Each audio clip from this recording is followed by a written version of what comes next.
Good morning, Gulf Coast, and all of our friends along the Gulf Coast and here in Mobile. Welcome back to another episode of Epo Stop Live. I'm Kevin, and I'm here with my good friend Curtis. Curtis, Morning.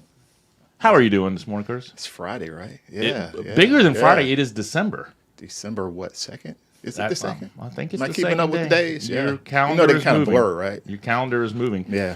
Got another surprise for you today, though. What's that surprise, Kevin? All right. Full of surprises. What You got? are. I do. We have a guest with us in the studio today. For sure. Yes. So, welcome to...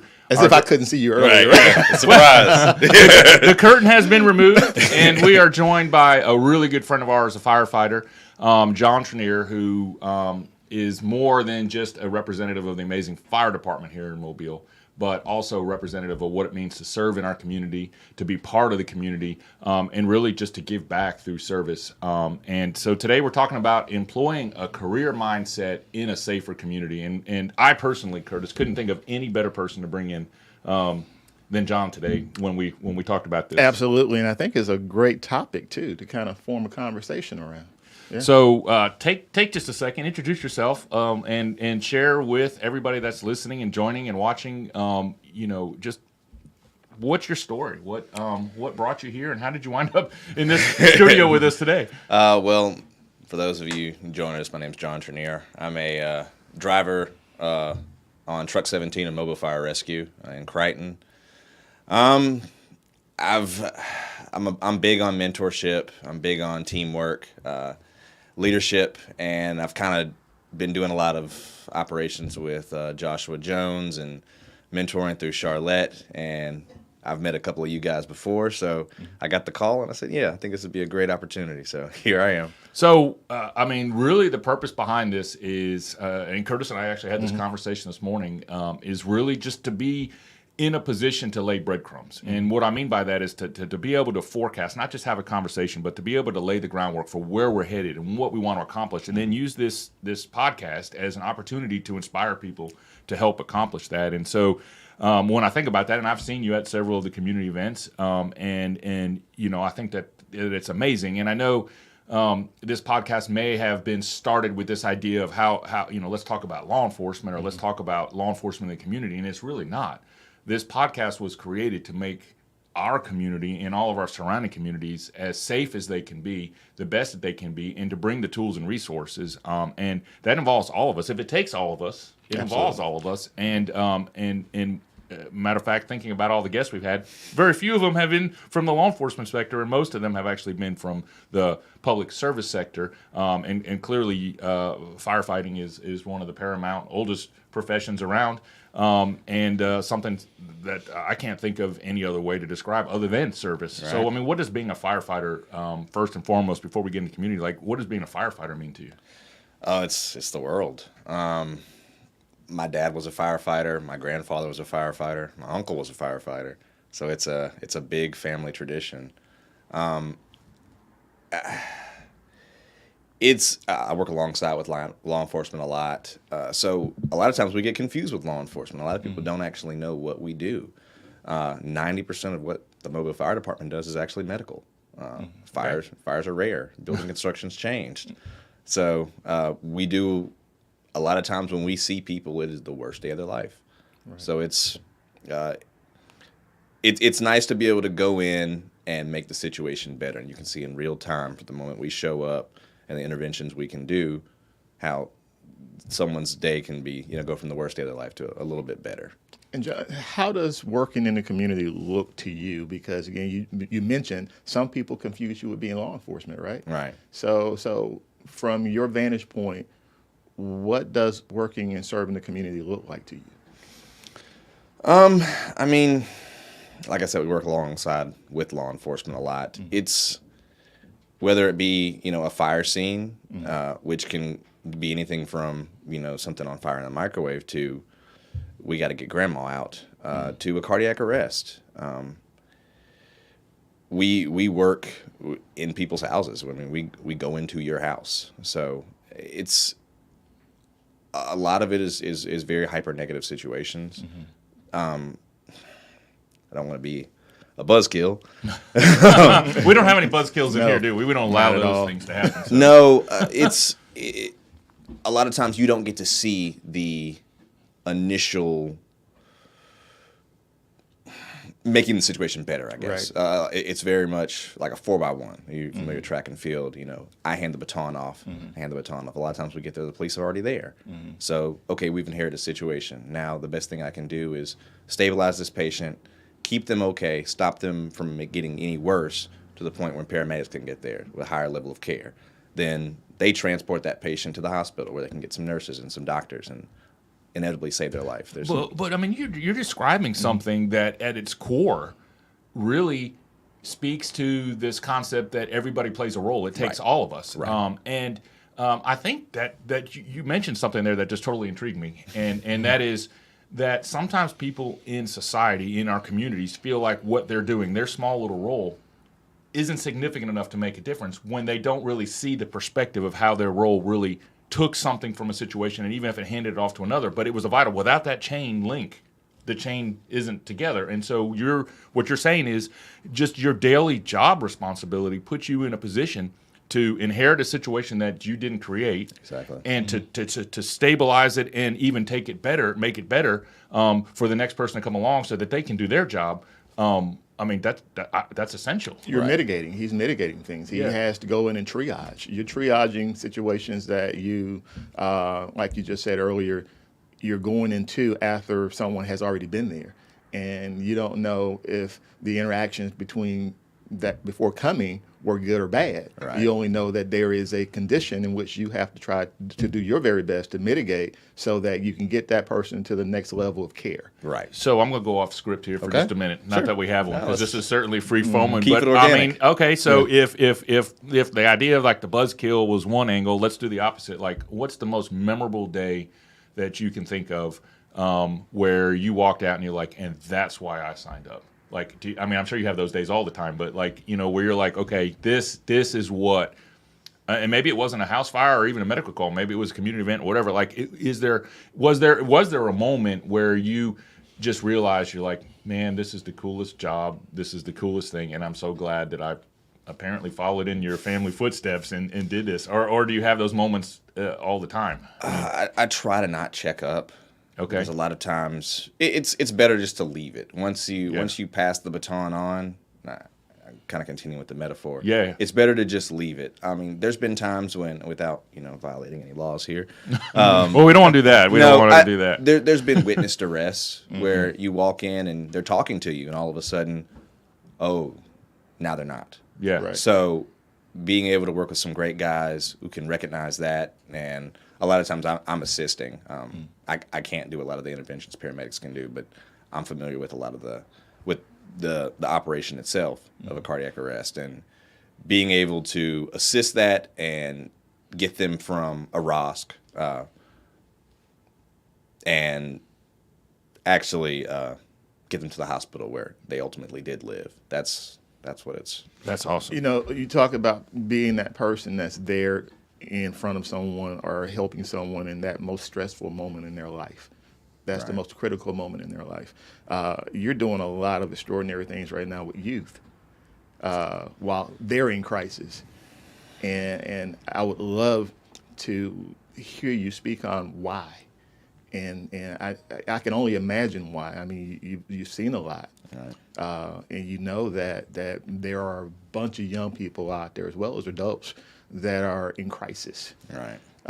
And can you speak on that?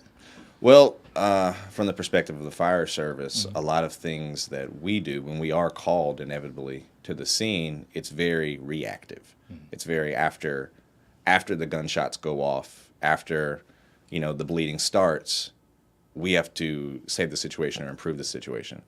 So I guess the whole idea and part of the partnership with Joshua was, what if we, tried it from a different angle? What if we got to the kids before the trigger's pulled, before the sirens start, before the mayhem occurs? Let's get in these kids' ear and see, why are we killing each other? So this is a great segue. Absolutely. And if we didn't announce this earlier, which I don't think we did, I'm going to take just a second and announce it now, because we're really about to get into a good part of the conversation, I think, where we get to the heart of the community. You can send an email. So echostoplive@gmail.com, echostoplive@gmail.com. Send us an email. We'll try to read at least one email during this show. And also, we have a tip line that we haven't really put out this morning, and we really want to do that. And that number is up on your screen right now, and it's 844-251-0644. It's 844-251-0644. It's an anonymous tip line. You can send us your tip. It's a way to help. It's a way to be part of that. It takes all of us, and that's by calling that number. And another thing you can do is to recruit people to help watch this podcast so they can help spread the word. But we're going to take a break for just a minute and look inside the life of one firefighter and see what it means to serve in the community here in Mobile. To be honest, like I said, the adrenaline, being there to save somebody's life, actually participating in the fact that we're going to be able to fight the fire and do our job that we signed up to do. And it's just one of the things that I'm glad I made that step to take towards it. Come out and try it, just come meet us. And that's one of the big things, the big first steps is, actually making that step to actually want to do it. I am Firefighter James Hamer, and I am One Mobile.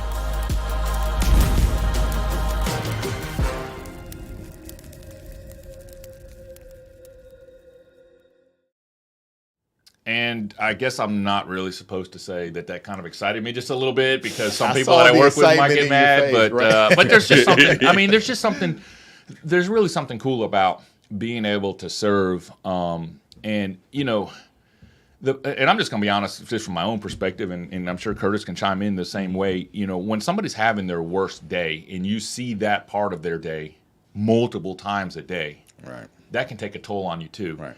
And to still come through that with a heart to serve, and not only a heart to serve, but a heart to say, okay, I've seen this, and there has to be a better way, and then to do something about it, to engage with Josh in the Youth Violence Prevention Program, or to create programs of your own, and to just find ways to get into the community and say, okay, I know what to do when I get to the situation if there's been gunfire, but how do we stop the trigger from getting pulled, and how can I work in somebody's life? And really, I feel like that comes from the passion that you have as a firefighter. So tell us about some of these ideas that you have in the community, and how you're using your passion as a firefighter to serve your community off the clock.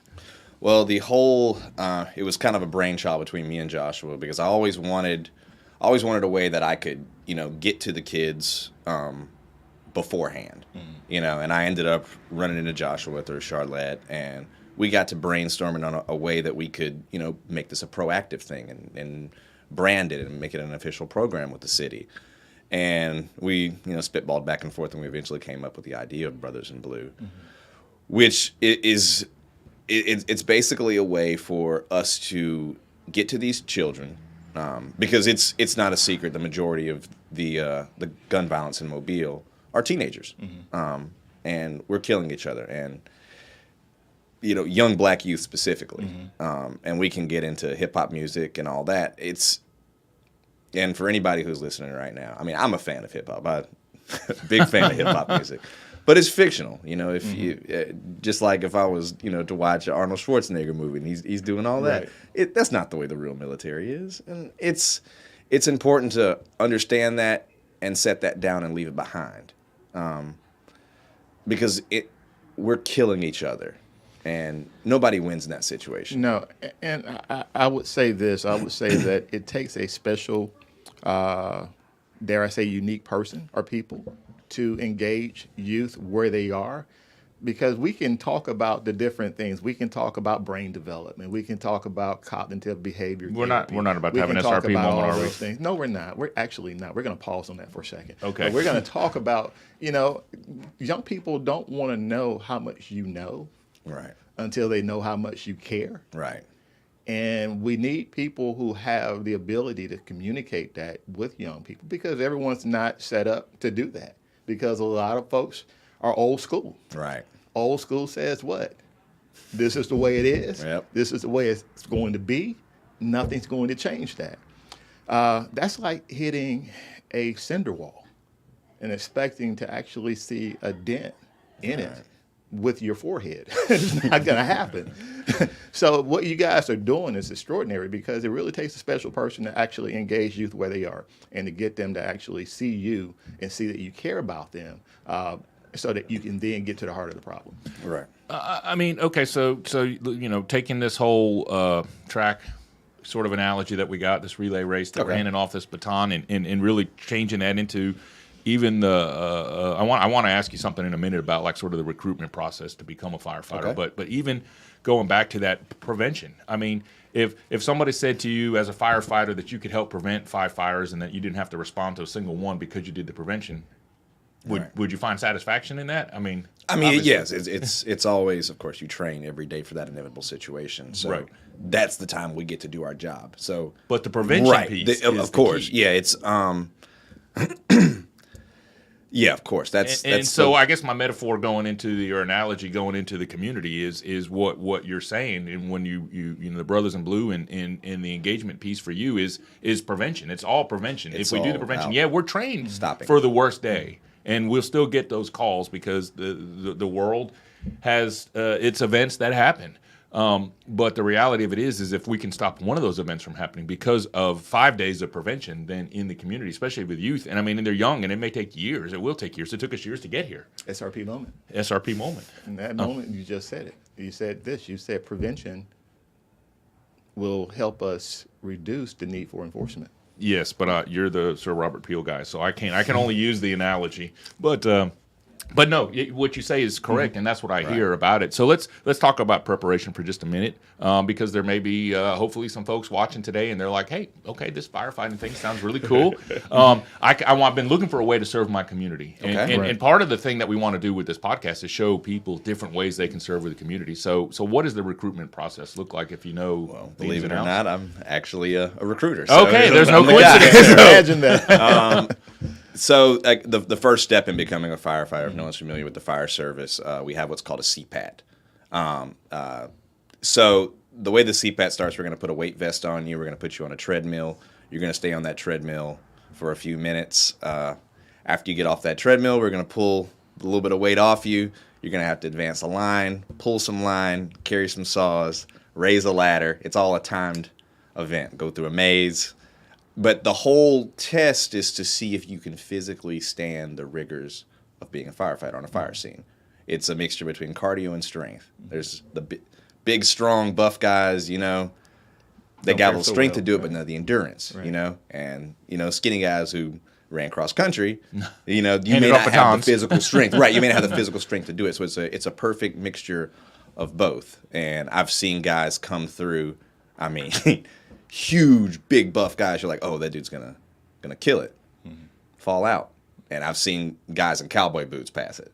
You never know who's in it. At the end of the day, it goes into heart. Wow. It's who has the heart to keep going when your body says, I've had enough. And well, my good friend Curtis over here was egging me earlier about wanting some sort of challenge. This sounds like this could be a challenge, Curtis. I'm listening. Every month for anybody who's interested, if you check the Mobile Fire Department website, every month we post our CPAT list, where we do it and what times. And yeah, come on down, try out. We're looking for talented, smart people who care about their community. So yeah. And I think one of the coolest things, and correct me if I'm wrong, but obviously not every agency has their own academy, but here in Mobile we have our own fire service academy, right? This is true. So we are an adjunct of the Alabama Fire College. All the other local fire departments come to us to get trained. We do our medical training and our firefighter training in-house. Well, not anymore. Now they go to USA to do the medical portion. But so half of the class will go to USA, half the class will stay at the fire training center downtown. And they'll do 3 months of that and then flip-flop it.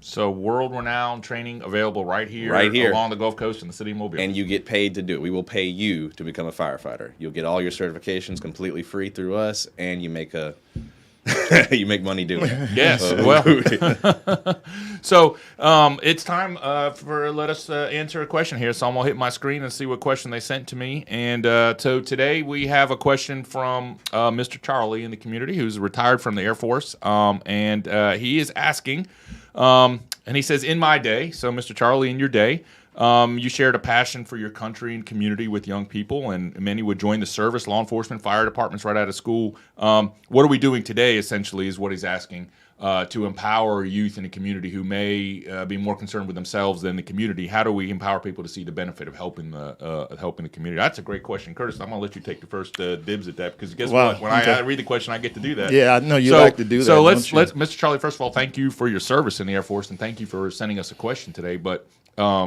Curtis, how do we get to somebody who doesn't necessarily see the value of serving the community when they're more interested in just, moving themselves forward? And if you get caught up in violence, a lot of that is you're more interested in your individual conflict. It's circumstantial. Yeah, circumstantial. So how do we get out of the circumstance and get to the more global picture of serving the community in a better way? I think we have to start looking and challenging one another to look outward and not inward.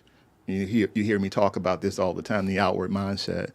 And that is understanding that, yes, you're important, but so are the people around you. And to value those other people around you, those people that are closest to you, as well as those people who you don't know.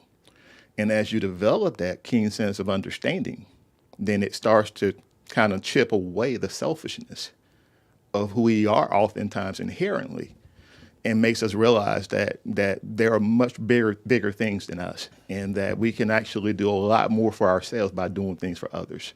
So you brought up something earlier about hip hop music and how, and we've seen it. I mean, we've seen situations where people have called each other out in songs, and it's incited this sort of retaliatory, violent behavior, which certainly goes against what we're trying to do. But how do we use maybe something that is influential in community and in culture to serve a better positive goal? So Mr. Charlie's question is, how do we get people to stop thinking about their circumstance? And do you see a way from these events, or maybe through music, that we could use this? Just asking your opinion. Well, I think part of it, before we can ask them to get out of their circumstance, maybe we should get in their circumstance. Maybe instead of branding them kind of like them and us, right? Those who are pulling the trigger and us who are coming to help, understand the circumstances that led to that. Because no one just wakes up and says, I'm gonna start shooting. There were circumstances that led to that event, and that's the whole story that we always talk about, knowing the rest of the story. The rest of the story. Who knows? You go into houses and you see living conditions that you couldn't imagine, close to home. Understanding the series of events that led to that. So getting in these kids' ears, having conversations, and I want to go back to Brothers in Blue for a second. We did a event at the park at I forgot the name of the park, but we did an event at the park. We brought some kids from Strickland Youth Center out, and all of these kids have in some way been a part of gun violence in the city of Mobile, and the resistance we encountered from the beginning to the end, where these kids were completely shut down. I mean, you might as well have had headphones on, to the point, and they didn't know we did a surprise cardiac arrest where a gunshot went off. They had no idea. We gave a little speech. We introduced ourselves. We did a mock cardiac arrest, and we had engines pull up with rescue trucks. And while they were doing it, my colleague Stephen Millhouse basically explain what was going on through the situation. They were asking live questions. Oh, so what's going on with his body? What's going on? And Stephen would answer the questions. So they got to see firsthand what happens to the human body during a gunshot wound. And then we moved on to community, like team building exercises with the Army and leadership stuff. And I mean, by the time the day was over when we had lunch, they were completely different kids. And it goes back to, they don't care how much you know until they see how much you care, and you guys showed that. And I saw some of that. You guys did an extraordinary job with those youth, because I saw the withdrawalness that they had initially, and then I saw and I heard about the openness later, Right. when you all actually did some things together as teams, Yeah. and got them to open up. So, I mean, we're talking about mentorship, Right. I mean, how do you factor mentorship in your life? I mean, can you? I mean, obviously you have a heart for mentorship, so Right. I think there's got to be something there. Well, I mean, I'm a fireman, so I'm big on teamwork. I'm big on when a new guy comes to the station, explaining expectations. Hey, man, because a lot of things are just cultural, things you expect that aren't really verbal. So when you get a new guy in the house, hey, man, welcome here, for instance, welcome here. We're glad to have you here. Let him know that he's not, that he's wanted. Okay, first of all, you have to, like you said, let them know that you care before you can teach him anything. That's right. That's leadership 101. Show the way. Put your mind in the circumstance of that new guy. When you're first day in a firehouse, what do you're encountering all these guys you think are superheroes, and you don't really know that these are human beings that are just as flawed and scared as you are. Get in that guy's ear. Find out what he's passionate about. Find out, you got some kids, man. You got a wife. What's your story? And from that point, build the relationship. Teach him about catching plugs, which of course, you guys aren't familiar with, but it's getting supply water from a hydrant. There's a whole process, and everything we do on a fire scene is very team-based. Do you believe that? But you have to have a guy who's going to stop at the hydrant, cut the hydrant on, get water to the engine. The engine pumps it to a line, which goes into the house. That takes 4 or 5 guys. Even when the second one comes up, sometimes you'll forgo that. The second engine in will catch the line. So now you just took a 3-person operation and made a 6-person operation, and it's tenfold. Yeah. It's constantly Wow. the first captain on scene gives it to the chief. It's so I don't want to get off in tactics, but it's important to teach, to become a teacher first. But you said something there that caught my attention, because my good friend Curtis and I had this conversation a long time ago when he tried to convince me that he knew a really good place to eat. Oh, and there we you were gonna go. have lunch. Yeah. But the question was, what's your story? And I think maybe out of all of this, as we wrap up today, I think maybe if we walk out of here knowing that there's a place you can serve, and there's a place that people care, and we want to get to know your story, and what better way to share your story and to give back to people who you see maybe as a younger yourself, or you see in a way, and I like the way you explained it. I think all too often we separate, and if we separate, we can become immune and numb, and we don't have to pay attention to it because, well, that's not us. Right. And that's really what I want to do with this podcast, and Curtis and I Right. talk about all the time, is let's bring people in here that can take us back into the community so we don't ever get complacent Right. with what's happening. But what's your story? Like that really just, I mean, it sounds so simple. And it's almost like when you hand that baton off, if you could just pause in slow motion in that running race for just a minute, and as you're handing the baton, go, here's the baton. This is what you need to be successful. By the way, what's your story? Right. Like, what a cool moment that might be. But not only that, imagine the response that you'll get from someone who's not expecting that you care enough to even ask them their story. Yeah. Well, you got to really care about the Right, story. right. And we do care, and that's why we ask for you to send an email. So echostoplive@gmail.com. If you didn't get your question read today, we'll certainly read it and answer it either later today or maybe in a future show. Again, the anonymous tip line is also going to scroll up on the screen here in just a minute, and that number is 844-251-0644. We really encourage you to send anonymous tips. We've had great reports of things, and we've been able to get in the community. If you see something, say something, do something. But if you're like, hey, I don't want to get up in the middle of this, but I know something, send it to us anyway on that anonymous tip line, and give the city a chance, give our community a chance to help keep itself safe. And more importantly, or equally importantly, I want to just take this opportunity to encourage you to ask your friends, family, and coworkers to enroll and subscribe to the Echo Stop Live podcast. If you do that, you can tune in more and hear more about what we have to say. We could carry this conversation on for hours. Unfortunately, you probably want to get back to work, and our podcast is about to wrap up, so we would just be sitting here. But remember, impeding violence and improving perception is a dual-faceted thing, and we spent a lot of today talking about how do we impede violence, but also we wanted to bring on one of our Echo Stop heroes, a firefighter who's now going to be the proud owner of this great challenge coin here. So there you go, Nice. sir. We appreciate your service and what you do. It's heavy. It is heavy. Well, you know what? Sometimes the burdens we carry are heavy too, but it takes, look at us. He makes sense now. It takes all of us. It really does. It really does. And I feel like this was a great show to open the conversation. And so we'd love to invite you back if you want to come back another time and have a conversation. Curtis, you got anything you want to close out with today? Nothing other than the fact that we are in the holiday season, and I hope that everyone is taking time to reflect. Yes. I mean, conversations that we have and the meaningness behind conversations that are truly authentic in its approach to really learning and knowing what someone's story is. Well, that is amazing. And to you and all of your coworkers at the fire department, thank you for what you do. Thank you for coming on the show today. We appreciate you. And, I thank you for just reminding us to encourage others to just get to know their story. And that's going to be a wrap for us today on the podcast here. Again, we'll see you next Friday at 8:30 in the morning. We hope that you have a safe weekend and that you do reflect on the holidays and do all things safe to make our community safer here, not only in Mobile, but all along the Gulf Coast. Thanks again for tuning in, and we'll see you next Friday.